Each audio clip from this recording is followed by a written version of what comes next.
Hi hello everyone, welcome back to Raji హోమ్స్టైల్.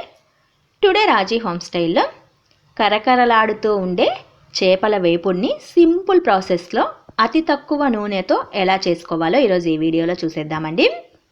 First of all నేను ఇక్కడ 1 కిలోమైన చేపల్ని తీసుకున్నాను. పెద్ద చేపలండి ఇవి. వీటిని శుభ్రంగా నీట్గా కడిగేసి ఒక ప్లేట్లోకి తీసుకున్నాను. ఇప్పుడు ఒక గుంతపాటి బౌల్ తీసుకోవాలి. ఇందులో 2 టేబుల్ స్పూన్లమైన చిల్లీ పౌడర్ని వేసుకోవాలి. ఇందులోనే 2 టేబుల్ స్పూన్లమైన ధనియా పౌడర్ని కూడా వేసుకోవాలి. 1 టేబుల్ స్పూన్మైన గరం మసాలాని యాడ్ చేసుకోవాలి. ఇందులోనే చేపలకు సరిపడా సాల్ట్ కూడా వేసేసుకోవాలి. కొద్దిగా అల్లం వెల్లుల్లి పేస్ట్ని కూడా వేసేసుకోవాలండి. ఇందులోనే కొద్దిగా కార్న్ పౌడర్ని, అంటే ఒక 3 లేదా 4 టేబుల్ స్పూన్లమైన కార్న్ పౌడర్ అనేది పడుతుంది. ఇందులోనే ఫిష్ ఫ్రై మసాలా అనేది మనకు బయట దొరుకుతుందండి. దానిని 1 టేబుల్ స్పూన్ అయినా వేసేసుకొని ఇక్కడ వీడియోలో చూపిస్తున్న విధంగా కొద్దిగా వాటర్ని వేసేసుకొని పేస్ట్ లాగా కలుపుకోవాలి. ఇలా పేస్ట్ లాగా కలిపిన తర్వాత ఒక్కొక్క చేపకి ఈ పేస్ట్నంతా బాగా అప్లై చేసుకోవాలి. ఈ వాటర్కి బదులు మీరు పెరుగునైనా వేసి చక్కగా కలుపుకోవచ్చండి. నేనైతే కొద్దిగా వాటర్ని వేసి పేస్ట్ లాగా కలిపి ఆ పేస్ట్ని చేపలకి పట్టిస్తున్నాను. ఇలా చేపలకి చక్కగా పట్టించిన తర్వాత అదే బౌల్లోనే ఈ చేపలన్నింటినీ చక్కగా పెట్టేసి మూత పెట్టేసి డీప్ ఫ్రిడ్జ్లో 2 గంటల పాటు ఉంచేసేయాలి. ఇలా డీప్ ఫ్రిడ్జ్లో ఉండటం వలన చేప వేయించిన తర్వాత మంచిగా కరకరలాడుతూ వస్తుందండి.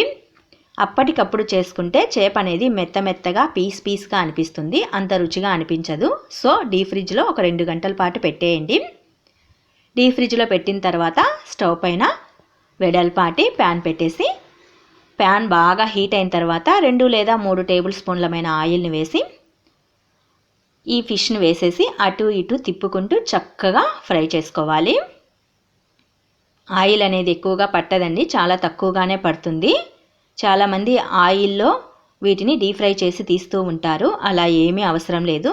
స్టవ్ని పూర్తిగా మీడియం ఫ్లేమ్లో ఉంచేసి చేపల్ని అటు ఇటు తిప్పుకుంటూ కొద్దిగా ఆయిల్ని స్ప్రింకిల్ చేస్తూ చక్కగా డీప్ ఫ్రై చేసుకోవచ్చు. ఇలా బాగా కాలిన తర్వాత వీటిని పక్కకు ప్లేట్లోకి తీసేసుకోవాలండి. తక్కువ నూనెతో మంచిగా కరకరలాడుతూ ఉండాలంటే మనం మసాలా అంతా పెట్టిన తర్వాత డీప్ ఫ్రిడ్జ్లో ఒక 2 లేదా 3 గంటలు ఉంచేసేసి పెన్నం బాగా హీట్ మీద ఉన్నప్పుడు కొద్దిగా ఆయిల్ని స్ప్రింకిల్ చేస్తూ అటు ఇటు తిప్పుకుంటూ చక్కగా వేపుకున్నామంటే చేపల వేపుడు అనేది మంచిగా కరకరలాడుతూ ఉంటుంది. చాలా బాగుంటుంది. కంపల్సరిగా అందరూ ట్రై చేయండి. ఇక్కడ చూడండి చేపలు అనేవి ఎంత చక్కగా కాగుతున్నాయో. నేనైతే స్టవ్ని మీడియం ఫ్లేమ్లో ఉంచేసి అటు ఇటు తిప్పుతూ బాగా కాల్చుకున్నానండి. ఆయిల్ అనేది ప్లేట్కి అంటుకోకుండా ఉండాలంటే ప్లేట్ పైన ఏదైనా టిష్యూ పేపర్ ఉంచేసేయండి. ఎక్సెస్ ఆయిల్ అనేది టిష్యూ అబ్జార్బ్ చేసేస్తుంది. ఫిష్ అనేది చక్కగా ఉంటుంది. ఇంతేనండి, సింపుల్ వేలో కరకరలాడుతూ ఉండే చేపల వేపుడిని చేసుకునే ప్రాసెస్.